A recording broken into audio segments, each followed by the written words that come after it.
So come on out, come on out. So come on. What we need is a long-term training in the virtue called chastity. Oh man, do we ever have to rehabilitate this word? This word has been so maligned, so rejected, so put down. We hear the word chastity and we think just one big no. And we think, oh my gosh, to do things the chaste way, to do things the, quote, moral way, boy, doesn't that just cut down on spontaneity? Doesn't that take away all the fun? Well, I'm feeling spontaneous right now, and so I think I'll play the piano. Is that all right with you guys? Yeah? I'm just feeling spontaneous. So I'm just going to spontaneously play. Ready? No.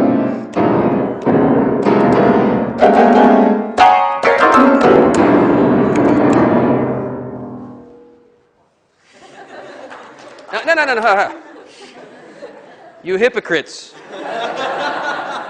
Did you really think that was worth applauding? In fact, this is very telling. This is what we're doing as a culture. We are applauding meaningless noise. Anybody can get up to a piano and bang on it and make meaningless noise. Does anybody here play the piano? Like actually, Sean is your name? Sean. Would you be willing to? Yeah.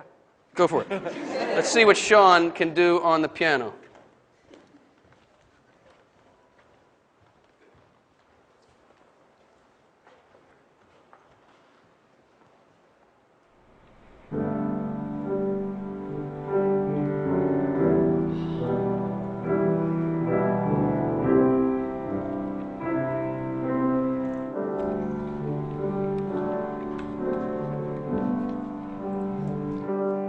Keep going, brother.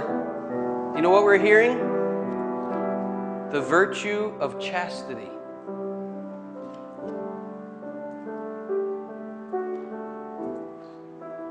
Sean, I imagine you've taken some lessons, huh?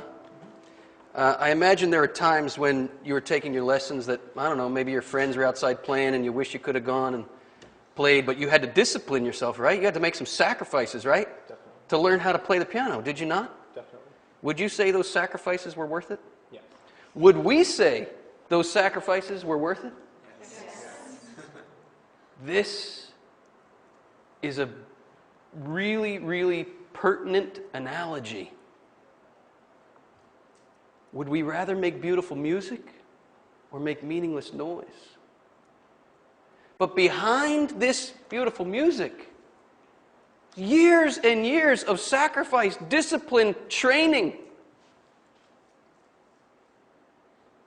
That's chastity. And I'm telling you, it's worth it. Give Sean a hand.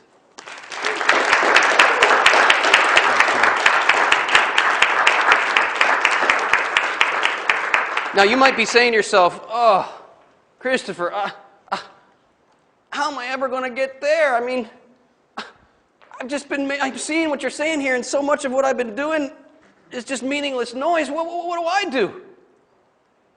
Anybody, any human being with 2 minutes of instruction can do this.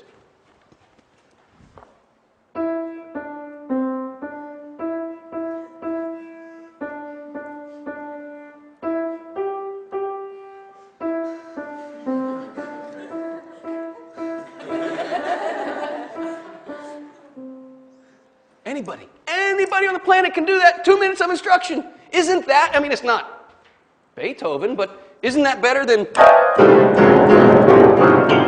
Yes? Okay, so maybe you're not a concert pianist. But even the concert pianist started with Mary Had a Little Lamb. So accept where you are on the journey of learning how to make beautiful music. so to speak, and stick with it. Stay with it. Chastity is not merely refusing to bang on the keyboard, as if it's just a negation of the piano. You know, a lot of people abstain from sex for all the wrong reasons. If chastity is to be authentic chastity, look at the top of page 20 here. The truly chaste person exercises self-control in sexual matters not out of a negativity towards sex, but out of deep love for the incomparable value of the body and sex, in order to protect this glorious treasure of sexuality. In other words, the chaste person abstains from that temptation to bang on the piano, not because the piano's bad, but to learn instead how to make beautiful music, which demands refraining from the meaningless noise. This is an apprenticeship. It's a lifelong journey. Nobody can ever say, I've arrived, I'm totally chaste, I'm totally pure. No, it's an ongoing journey of learning how to integrate the sexual value of the human being with the true dignity of the human being. Look at the way John Paul II puts it. 3a. The essence of chastity consists in quickness to reject sex because it's bad, tainted, dirty, and evil. Do I hear an amen? No! Oh. No. Look at what it is. The essence of chastity consists not in a quickness to reject sexuality, but in quickness to affirm the value of the person in every situation. And in raising to this value of the person all the reactions we have in our heart to the person's body and sexuality. Let me make this more practical or more applicable in our everyday lives. Suppose I'm walking across campus here, like any college student, and a woman's walking my way whom I find very, very attractive, and all of a sudden I feel this rush of all this emotion, desire, attraction, etc. I must make a choice of my will. Here's how we integrate all that raw material. I must choose with a firm decision of my will. I am not going to treat her in my mind or my heart as a thing for my pleasure. I'm going to say no to banging on the piano in order to say yes to her true dignity as a person made in the image and likeness of God.